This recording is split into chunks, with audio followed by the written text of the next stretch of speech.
여러분 안녕하십니까. 강신업 변호사입니다. 정계선 헌법재판관 후보죠. 마은혁과 함께 이번 민주당에서 추천한 사람들인데요. 정계선은 지금 서울 서부지방법원장입니다. 그리고 우리법연구에 지금 들어있다는 거죠. 마은혁도 우리법연구에 들어있고 뭐 PD 계열이라 해서 지금 난리가 났는데요.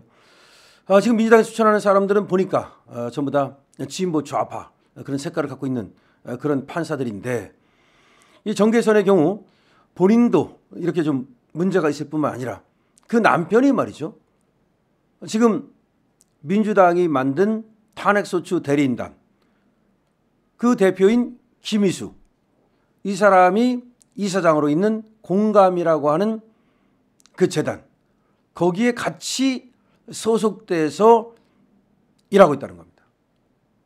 그러니까 김희수가 말이죠. 어떤 사람이냐면 이번에 윤석열 대통령을 탄핵시키겠다고 민주당 측에 서가지고 탄핵소추인단, 변호인단이 된 사람입니다.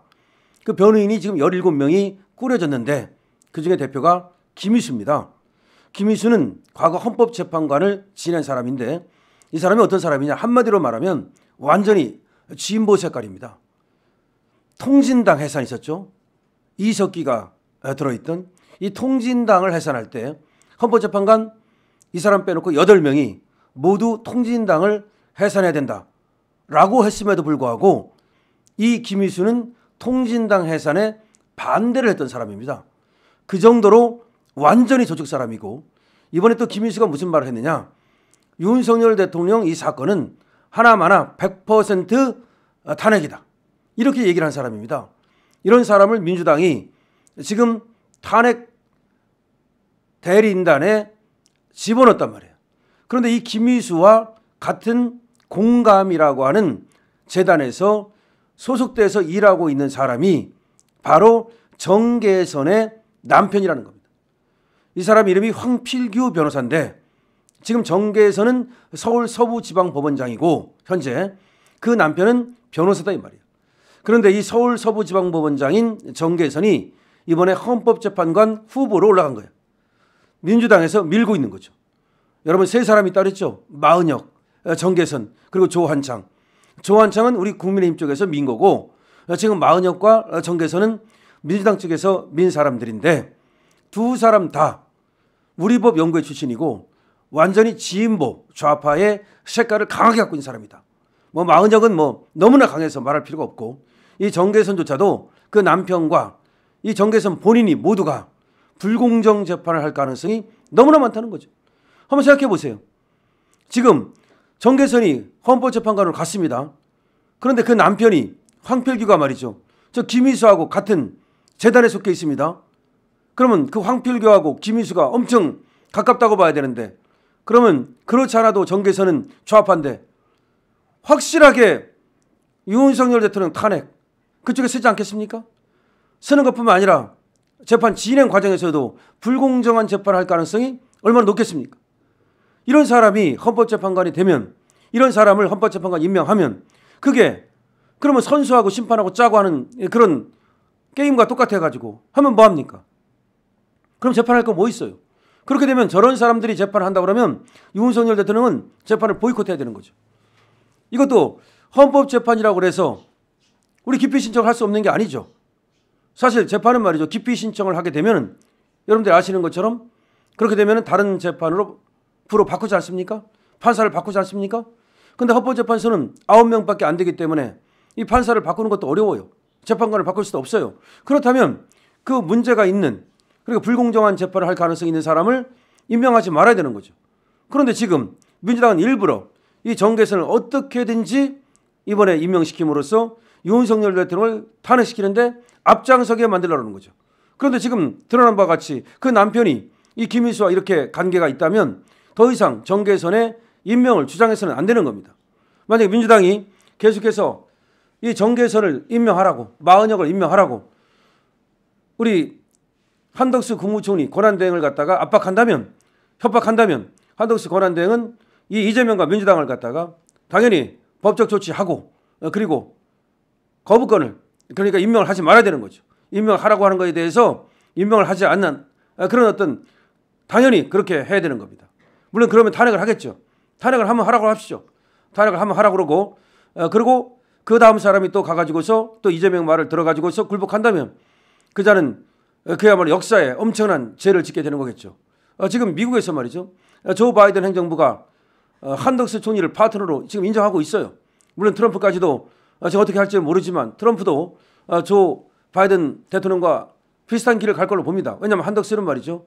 일단 미국 대사도 지냈고 미국에 아는 사람이 많고 또 한덕수가 안정적으로 지금 대한민국을 이끌어가지 않는다면 대한민국에 무슨 별난 변고가 생길지 모르기 때문에 미국으로서는 한덕수한테 지금 힘을 실어주고 있습니다. 그런데 저렇게 힘을 실어주는 한덕수를 갖다가 다시 또 탄핵한다? 그러면 대한민국을 어떻게 보겠습니까? 이제 그때부터는 대한민국은 더 이상 상종할 국가가 아니다. 완전히 백신당하고 말이죠. 경제가 완전히 망가질 가능성도 있고 외교 군사관계 전부 다 위험해질 수 있습니다. 그렇기 때문에 한덕수 총리를 만약에 권한대행을 탄핵해가지고 또 그 임무를 정지시킨다면 민주당은 말이죠. 자기 무덤을 파는 겁니다. 그렇기 때문에 이와 같이 불공정 시비가 일고 있는 정계선을 갖다가 헌법재판관으로 임명하는 것은 하지 말아야 된다. 그렇지 않아도 말이죠. 지금 국회가 추천한 이 재판관들이 가서 윤석열 대통령 재판을 하게 되면은 국회 편을 들기 때문에 이거는 기소와 재판의 분리 원칙에 맞지 않고 그런데다가 더군다나 이렇게 김희수라고 하는 지금 저 대리인단 거기에 핵심이고 대표죠. 그자와 같은 공감이라고 하는 법무 그런 법인 뭐 공익법인인가 본데 어쨌든 거기에 재단법인으로 되어 있습니다. 같이 근무하고 있는 사람을 갖다가 그 사람의 부인을 헌법재판관으로 임명하는 일은 없어야 된다는 거죠. 지금 정계선이 헌법재판관 후보로서 자료를 제출한 걸 보면은 정 후보자의 배우자 황필규 변호사는 김희수 지금 변호인단 대표죠. 이 사람이 이사장으로 있는 공익인권법재단 공감 소속 변호사로 활동하고 있다. 황 변호사는 해당 재단에서 2019년 약 5,100만 원, 2020년 약 5,200만 원, 2021년 약 5,300만 원, 2022년 약 5,200만 원, 2023년 4,500만 원, 2024년 약 4,700만 원, 11월까지 벌써 2019년부터 이렇게 계속해서 월급을 받아오고 있습니다. 근데 이 사람 변호사이기 때문에 이 월급 받으면서도 뭐 다른 어떤 돈벌이 하는지는 모르겠습니다만은 어쨌든 여기에 있다는 거죠. 근데 근로소득 원천 징수 영수증을 보니까 대표자가 김희수로 되어 있습니다. 김희수가 대표자로 있는 그 법인에서 이렇게 월급을 받으면서 일을 한 겁니다. 이건 얼마나 지금 불공정한 재판을 할 가능성이 많이 있겠습니까? 경기하다가 말이죠. 지금 상대 측과 이해관계가 있는 그런 자를 심판으로 투입하는 것과 뭐가 다릅니까? 다시 말해서 심판하고 선수하고 짜고 치는 것과 뭐가 다릅니까? 이런 재판을 할 필요도 없는 거죠. 정 후보자는 말이죠. 정계선이는 징역세를 회피한 의혹도 있습니다. 정 후보자 부부가 서울 서초구 반포 등에 공동 소유하고 있는 67평 넓이의 고급 빌라가 있는데 이 사람들이 67평에 삽니다. 또 엄청 넓은 집에 사네요. 함께 살고 있는 이 정 후보자 모친 이모 씨는 그러니까 정계선의 엄마 이모 씨는 2017년 정 후보자 부부와 해당 빌라 일부에 대해 전세금 5억 원의 임대차 계약을 했습니다. 이게 무슨 말이야? 67평에 살고 있는데 2017년에 정계선이 지 엄마한테 방 2개하고 화장실 1개를 빌려줬답니다. 해당 빌라의 매입자금 중 5억 원을 이 씨가 정 후보자에게 사실상 증여하면서 그에 따른 세금을 피하기 위해서 이렇게 임대차 계약을 맺은 것이 아니냐.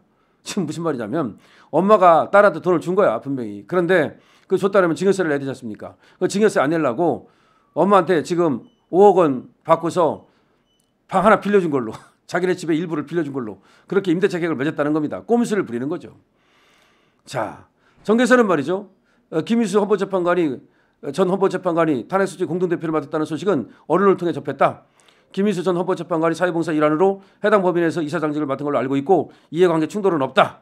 또 모친에게 빌라 중 일부를 임대한 것으로 증여세 회피와는 무관하다. 이렇게 밝혔는데 정말 까라. 세상에 무슨 엄마한테 그 방 1개에다가 화장실 2개를 갖다가 그래 5억 원의 그 임대차 계약을 맺습니까? 엄마한테. 엄마가 오셔서 그냥 모시고 사는 거지. 세상에 엄마한테 방 1개하고 화장실 2개를 빌려주는 사람이 어디 있습니까? 그럼 엄마는 그것만 씁니까? 정말 기가 막힙니다. 기가 막혀. 증여세 회피하려고 법원장까지 한다는 게 그다음에 또 말이죠. 뭐가 이해관계가 없습니까? 김희수가 완전히 진보 좌파 빨갛다고 지금 알려져 있는데 그 사람이 통진당 해산에서도 반대를 한 사람인데 그런 사람이 들어오면 100% 그 사람이 또 더군다나 지금 민주당 측에 변호인단으로 들어왔잖아요. 그것도 대표로. 그런 사람하고 이 정계선의 남편이 황필규하고 같은 공감이라는 재단 법인에서 근무를 했는데 그래 관계가 없습니까? 기가 막힙니다. 정계선은 당연히 말이죠. 헌법재판관 이 후보에서 스스로 사퇴하기 바랍니다. 그리고 절대로 이거 확실하게 나왔습니다. 이제 정계선을 절대로 우리 한덕수 총리는 말이죠. 헌법재판관으로 임명해서는 안 됩니다. 그랬다가는 말이죠. 정말로 역사에 큰 오점을 남기게 되고 영원히 불명예를 안게 될 것 같으네요. 자, 공유 댓글 부탁드리고요. 무엇보다도 강신업TV 구독 부탁드립니다. 강신업TV입니다.